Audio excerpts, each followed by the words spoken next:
Rick Ross actually pulling down a $37 million house to reconstruct another one.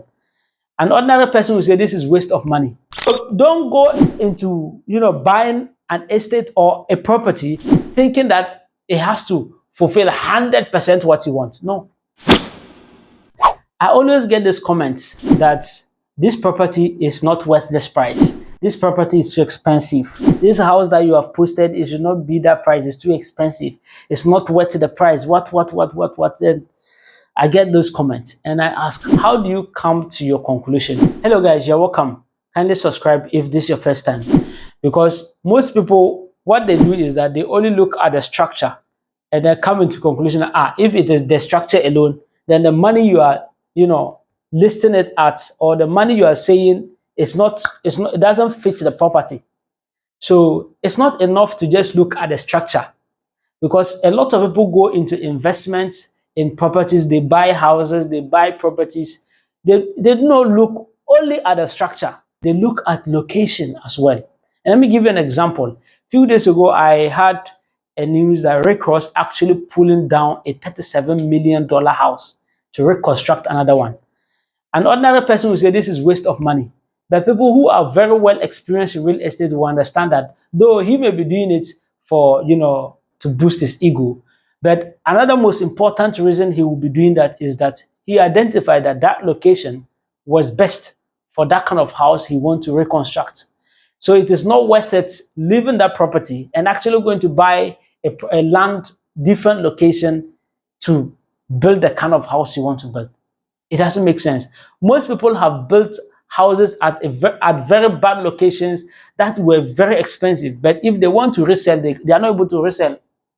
So when you analyze houses and you say, oh, this house is too expensive, it's too this, please ask yourself, where is the location? How much do they sell land at that location? What is the capital appreciation of property at those locations? If you are going into rental, how much do they rent a property at that location?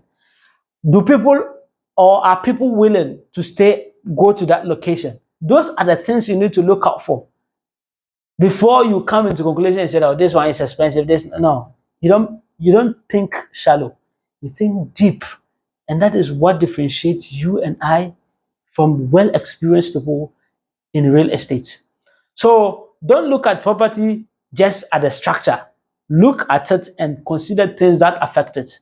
You might see someone or a house that we posted. Probably you don't like the tiling, because I had a review from someone say, oh, the tiling is what. Even this house, the poor taste of tiling. Yeah, you may be right.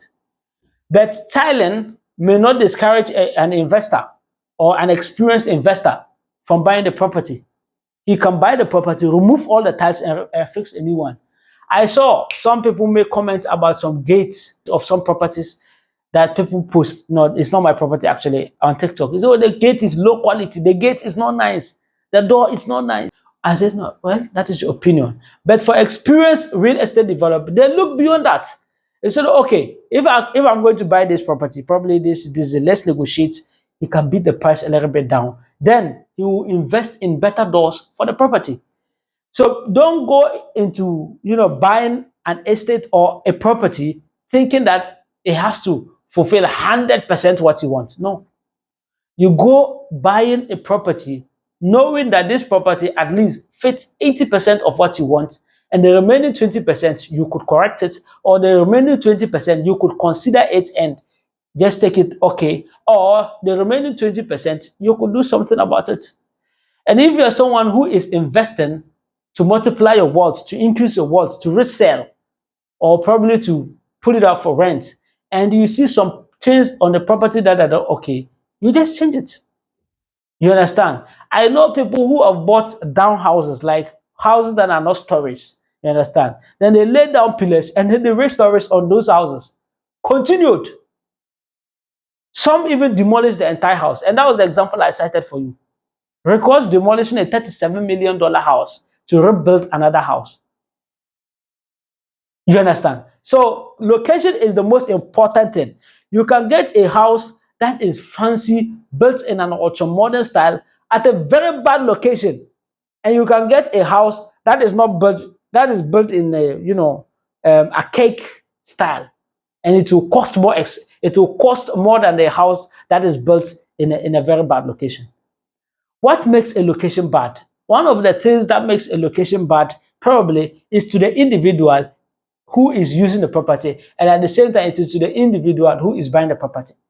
For an individual who is using a property may be bad to him because he may not be able to move in and out in an easy and comforting way as he wishes.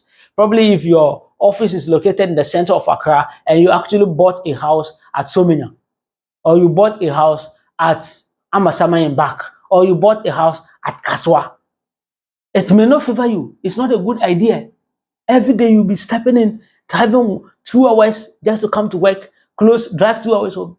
It's not favor. You might not be able to meet your customers. So that makes a property not good.